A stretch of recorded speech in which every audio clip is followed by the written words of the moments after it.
My family always made me feel like a mere extra in the very story they were supposed to write for me.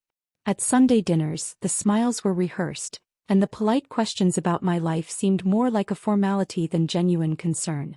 I was treated as a secondary element, a piece that did not belong to the decisive game of the family legacy.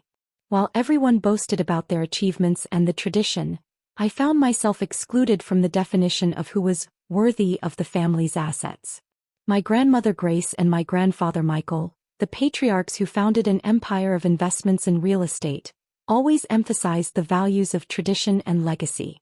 In their words, the inheritance should be destined for those who truly deserved it. And according to that logic, I could never compete with the chosen one. My cousin Sophia, the perfect granddaughter, the worthy heir. While I devoted myself diligently to my studies and worked hard at the company to learn the ins and outs of the business, Sophia traveled the world, enjoying privileges without ever having gotten her hands dirty. Before we continue with the story, I ask you to like the video and subscribe to the channel. This is very important to us. Thank you so much. Favoritism was a poison that ran through the family's veins, and in the end the decision was clear. Sophia would inherit everything. On that fateful day, while I was relegated to the role of a supporting character, my existence was reduced to being ignored, forgotten by the very family I loved so much. It was a gray, melancholic afternoon when we all gathered in the imposing mansion for my grandfather's will reading. The atmosphere was laden with formality, and an unsettling silence hung in the air. Sophia, seated in an armchair at the front, crossed her legs elegantly and displayed a victorious look, as if anticipating the glory reserved for her.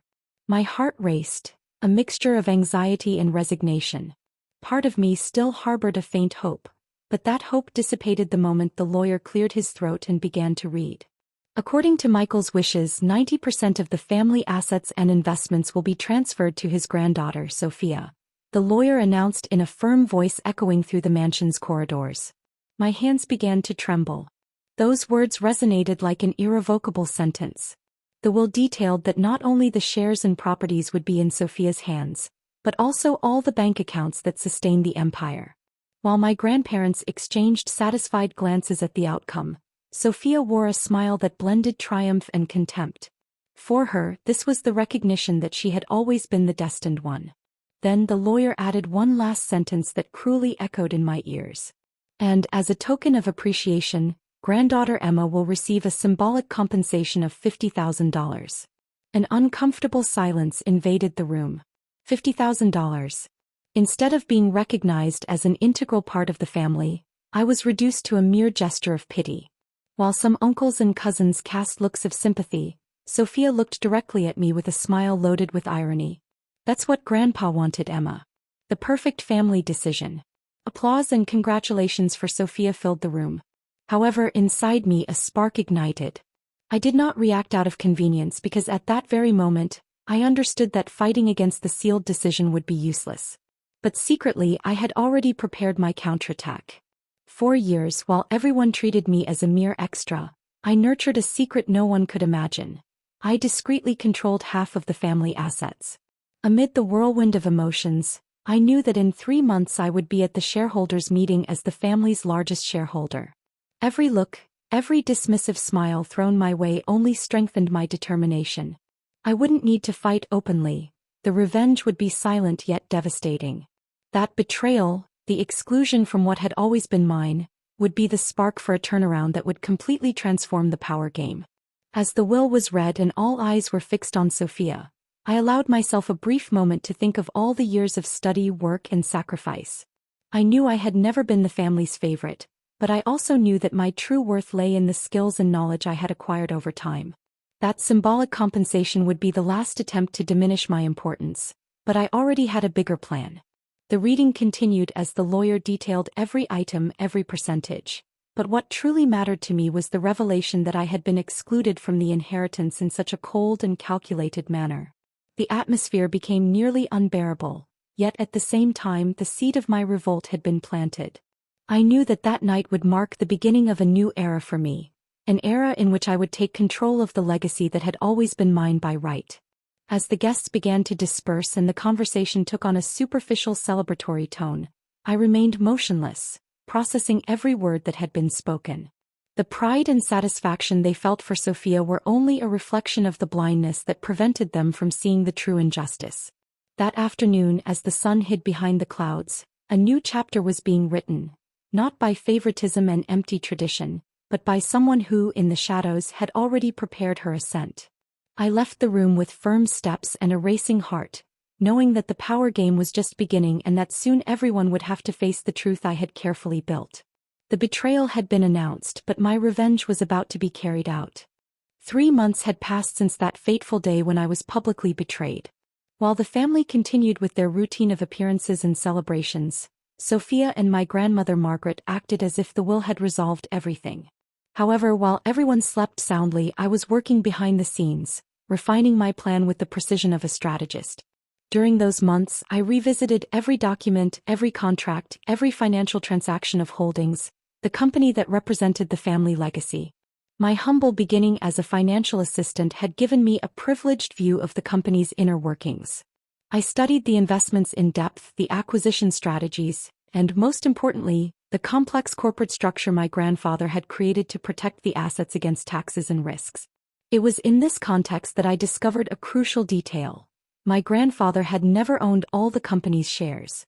A portion had been distributed among trusted partners, many of whom were elderly, ill, or nearing retirement. Without anyone noticing, I began buying those partners' shares discreetly. Using a meticulous strategy and calculated market operations, I gradually accumulated a percentage that, without raising suspicions, approached 48%. With every transaction made, I felt the weight of revenge and justice drawing near. That was my ticket to power, the exact counterbalance to the injustice imposed upon me. It was a risky plan, but over time, those risks transformed into opportunities. My skills, once ignored, turned into transformative tools. And so, while everyone celebrated Sophia's victory, I was building my empire behind the scenes, confident that justice would prevail. On an ordinary morning, while I savored a strong coffee, the phone rang. The number was unmistakable. On the other end of the line, Sophia's arrogant and familiar voice echoed. "Emma, we need you to attend the shareholders' meeting this afternoon." I stifled an internal laugh. I knew she was calling me out of necessity and not out of genuine interest. The company was facing serious problems. Under Sophia's inexperienced leadership, risky investments were turning into significant losses, and the investors were growing impatient. Confidence in the management was disintegrating. I took a deep breath and, with the firm voice I had cultivated over the months, replied, "Of course, I'll be there." On the other end, she sighed, relieved. "Great. I know you were upset with Grandpa's decision, but we're still family. We need to work together." I merely smiled, knowing she had no idea what awaited her. This meeting would be the stage for my revelation. Upon arriving at the conference room, I was met with an atmosphere charged with tension and expectation. The shareholders gathered in silence, each pondering the uncertain future of the company. My grandmother Margaret and Sophia were seated at the main table, symbolizing the continuity of tradition. As I entered, head held high and with the posture of someone who had already overcome betrayal, Sophia gave me a forced smile, though her trembling eyes betrayed her insecurity. I sat down with the calm that only those who master their secrets can display. The chairman began the meeting with a cold presentation of the numbers. The results were poor, the investments poorly planned, and clearly Sophia's leadership couldn't reverse the situation. As she tried to justify herself, crossing her arms defensively, the shareholders' looks grew increasingly suspicious. Then the chairman announced that it was necessary to review the company's ownership structure, as the shareholder list had been updated. Sophia frowned, but she didn't have time to protest when the document was presented. In a calm voice, the chairman read aloud. "The largest shareholder of Holdings with 48% ownership is Emma." A deafening silence took over the room. My grandmother, who had always ignored me, turned pale, and Sophia, unable to hide her shock, widened her eyes in disbelief. I leaned back in my chair and with a light smile declared, "Surprise." Sophia blinked, trying to find words to explain the inexplicable. Her murmurs of disbelief were drowned out by the sound of astonished looks spreading through the room. The chairman adjusted his glasses and reaffirmed. "All transactions were conducted legally. Emma now controls almost half of the company." That announcement was the turning point I had been waiting for. My gaze locked with Sophia's, and with conviction I said, "That means you cannot make any strategic decisions without my approval." The room exploded with murmurs and looks of astonishment. Sophia appeared to have taken a devastating blow, while my grandmother finally looked at me with a mixture of surprise and, perhaps, a hint of admiration. As the shareholders processed the news, I felt every second confirming the inevitability of my rise. The injustice I had suffered had transformed in that moment into poetic justice. I was not only claiming what was rightfully mine, but I was also demonstrating that, even though I had been scorned, I was the true guardian of the legacy.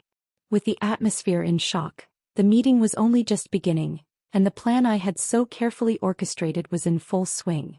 The power game, once dominated by privileges and favoritism, was about to change hands, and I knew that nothing would ever be the same.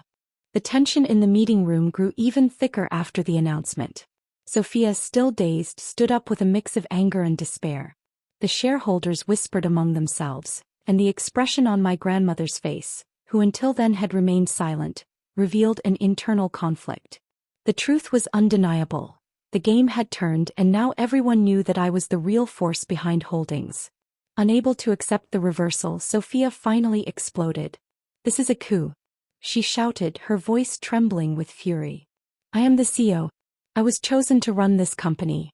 I maintained my composure, crossing my arms and tilting my head slightly, with the serenity of someone who has faced the greatest adversities. "And what exactly have you done since you took over, Sophia?" I challenged, my firm voice cutting through the charged atmosphere. She opened her mouth to protest, but I continued, exposing the reality. "You lost millions in bad investments. You made unnecessary cuts, delayed payments to suppliers, and dragged the company into a financial hole. While you were busy with meaningless adventures, I worked to keep the tradition and the assets alive." Sophia's face turned red, her eyes glistening with a mix of anger and despair. Some shareholders exchanged glances that clearly indicated that their trust in her was lost forever. The chairman, trying to regain control of the situation, suggested, "Given the new ownership structure, it is wise for us to take a new vote of confidence in the leadership." Sophia shot a piercing look, full of bitterness. "That's not necessary." "Of course it is," I replied coldly. "We need to vote. Who here still believes that Sophia should continue as CEO?"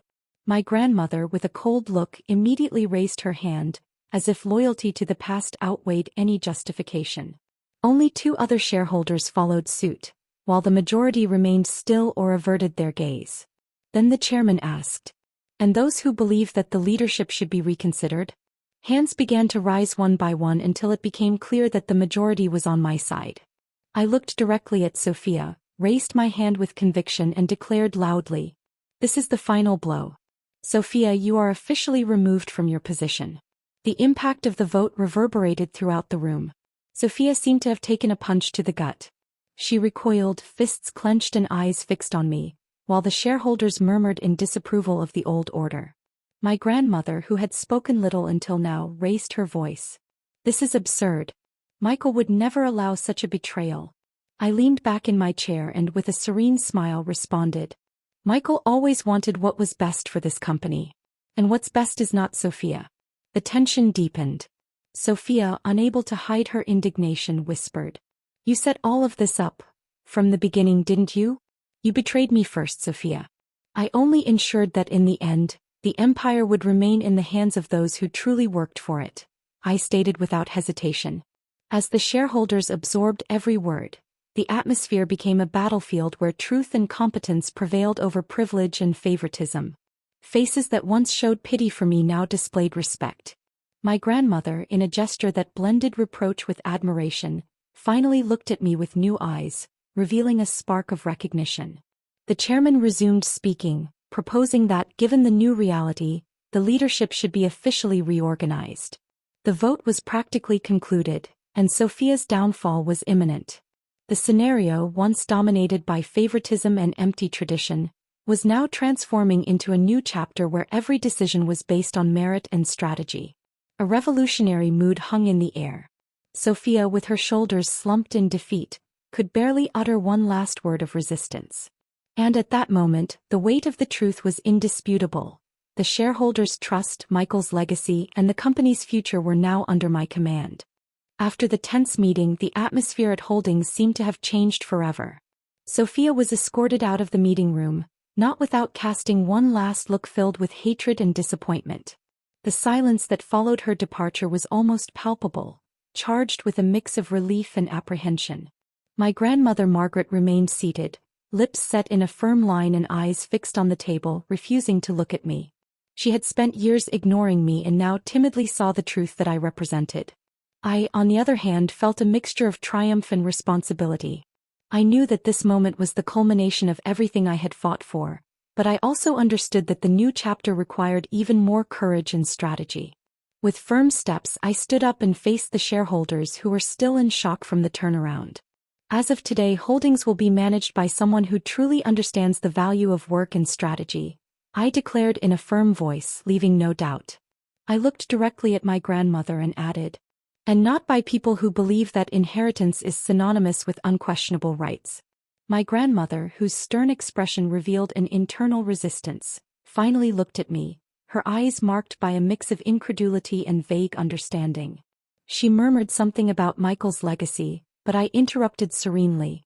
Michael taught me to be strong. And that's exactly what I did. Margaret took a deep breath, slowly rose and left the room without another word. Meanwhile, the shareholders began commenting among themselves, and a feeling of renewal and hope spread. In the days that followed, Sophia tried unsuccessfully to remain relevant. Without her position of power, the friends and allies surrounding her quickly vanished, and soon she became an irrelevant name in the business world. On the morning I officially assumed the role of CEO, I sat in the chair that had belonged to my grandfather for so long.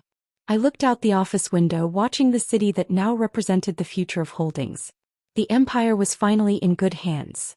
The hands of someone who had fought tirelessly to turn injustice into justice and betrayal into an opportunity to rewrite history. Reflecting on everything that had happened, I felt a deep conviction. Power does not lie in inherited privileges, but in the ability to act with intelligence, courage, and dedication. Every sacrifice, every tear and every solitary step had brought me to this moment. And now, the legacy would be led with a vision that never underestimated anyone. In the following days, the new administration solidified, hesitant investors began to show confidence, and the numbers slowly recovered. The environment, once marked by disputes and favoritism, now buzzed with the energy of a team committed to innovation and sustainable growth. I knew that challenges would still come, but the checkmate had already been delivered. As I walked through the company's corridors, observing discreet smiles and respectful glances, I realized that every step was a victory over injustice. That girl who had always been treated as a supporting character was now writing her own story, and no one could deny that the future was under my command. And so, with the certainty of one who knows what she has done, I closed that chapter full of pain, betrayal, and ambition, paving the way for a new era of leadership. An era where true value was measured not by blood, but by merit, and where every decision was made with the conviction that the legacy would be preserved and elevated to unimaginable heights. The empire was in good hands, and those hands had finally claimed what was rightfully theirs. What did you think of this story of revenge and justice? Leave your rating from 0 to 10 in the comments and tell me which moment was your favorite. Would you have done something differently? Subscribe to the channel, turn on notifications, and don't miss any of our stories full of twists and impactful endings.